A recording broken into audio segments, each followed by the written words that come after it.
go. Lawrence Killebrew. Maybe the best last name in the whole business. That's it. It's very, very nice. I love my last name. Listen, man, Lawrence, Comedy Hustle. Yes. It's like you've branded Comedy Hustle. Yes, you I named have. your album Comedy Hustle. It's part 2, right? I have 2 of them. Both Comedy 1, Hustle 1, and Comedy Hustle Live Part 2. You've branded that. So I want to start this short talk we're going to have with Hustle. Okay. What's your hustle? You got that Philly swag. Yeah. What is hustle to you? Hustle to me is just relentlessly going after what you want. For me, when I first started, I made a decision that I wasn't going to allow anything to get involved or come in front of me being on stage. So that's where the hustle came from. It was like, listen, I don't have a plan B, so I have to go out and get it. You know, so that was the whole thing from the beginning. It was just not having a plan B. This is the only option I have. This is how I'm going to pay my bills. This is how I'm going to live. So I got to hustle to do it. When you were getting into this crazy, wacky game we call comedy, did you have, quote unquote, a day job? Yeah, I had a couple of day jobs, and I've been fired from all of them. What are some of those jobs? I worked at a hotel. I worked at Foot Locker. I worked at a sporting store. I was a teacher. You were a teacher too. Yeah, I was a teacher. I did a little bit of everything. Yeah, I did. I mean, wherever the paycheck was going to come, that's what I did. We're going to talk about on stage in a moment, but just to stay with that word hustle, talk to me about the hustle off stage. That's basically where the whole concept came from, because I wanted to stress to people that it's so much behind the scenes that people don't see. Like, the stage to me is the easy part. Coming to the comedy club and performing is the farthest thing from my worries. But for me, the hustle is traveling on Greyhound for 16 hours, or carrying 2 duffel bags of a month worth of clothes because I'm on the road for a month, or dealing with club owners that are, can I cuss? I didn't know. Cuss away, man. Dealing with club owners that's assholes, or dealing with promoters that's assholes, dealing with comedians that's assholes. It's just so many other things, the hours of emails that I send out, the thousands of emails that I send out, and I get one response back. You know, these are the things that people don't see.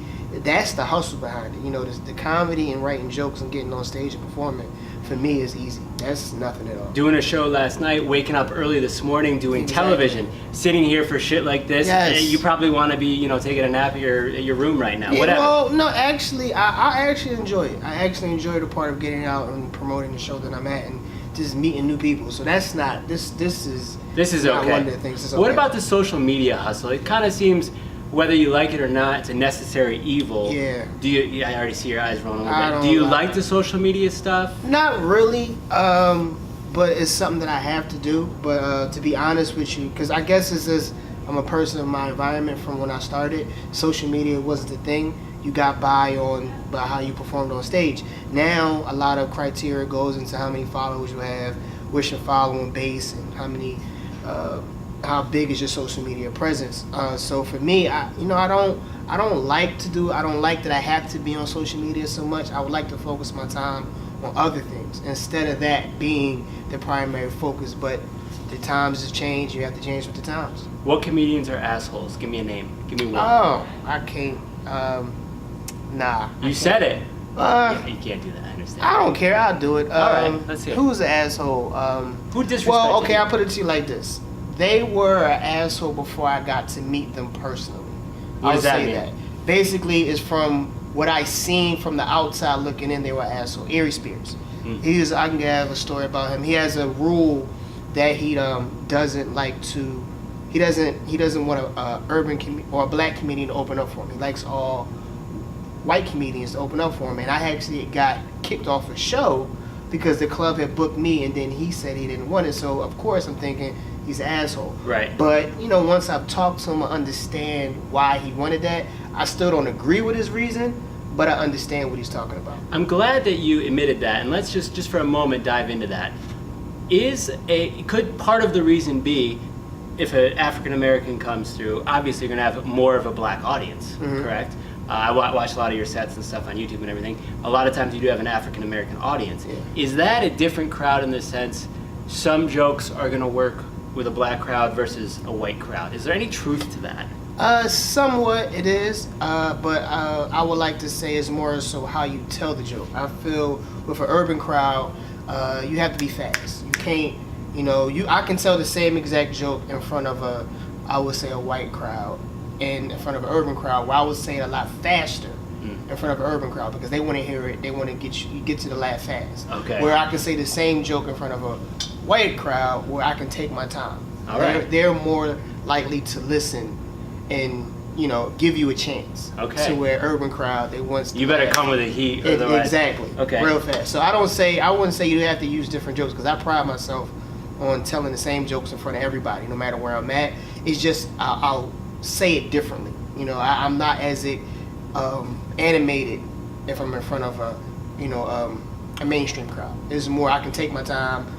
They'll listen, things like that. To where other ones I have to be excited and hyped when I get on stage.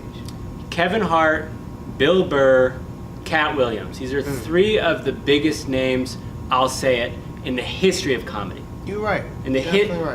if we're talking about Kevin Hart, maybe in the history of show business, period, right? He's crushing it on a level like maybe nobody's ever done. Okay, when we're talking about numbers, selling out stadiums. True.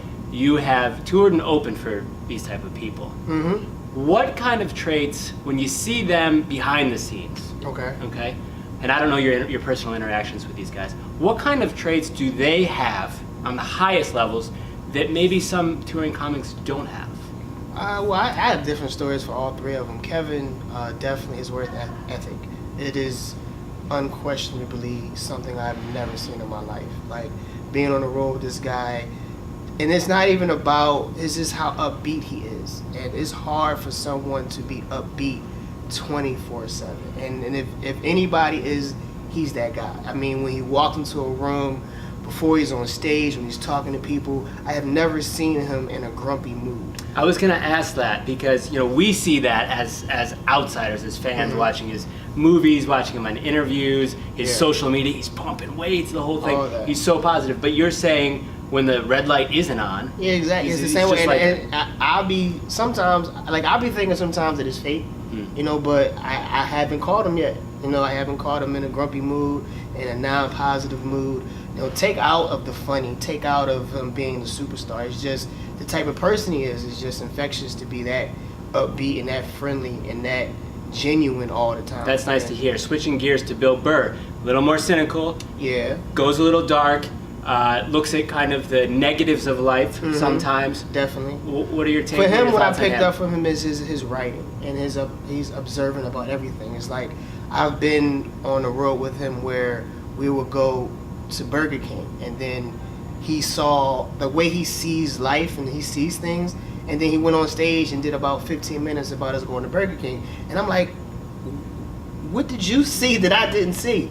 So like the way he's observing, like Seinfeld is like that also, and it was just amazing, like to go into a place and this made me feel bad about myself, like why didn't I see all these funny things that he saw, and then he just went on stage and talked about it. So that was wrong with Bill, is probably just his way he observes things and the way he writes things down and the way he just goes up there and tries it no matter what it is. Cat Williams, been in trouble with the law. Yes. I saw him slap a cashier right in Target. Boom. Yeah. Been in trouble with the law. He dabbled in some things.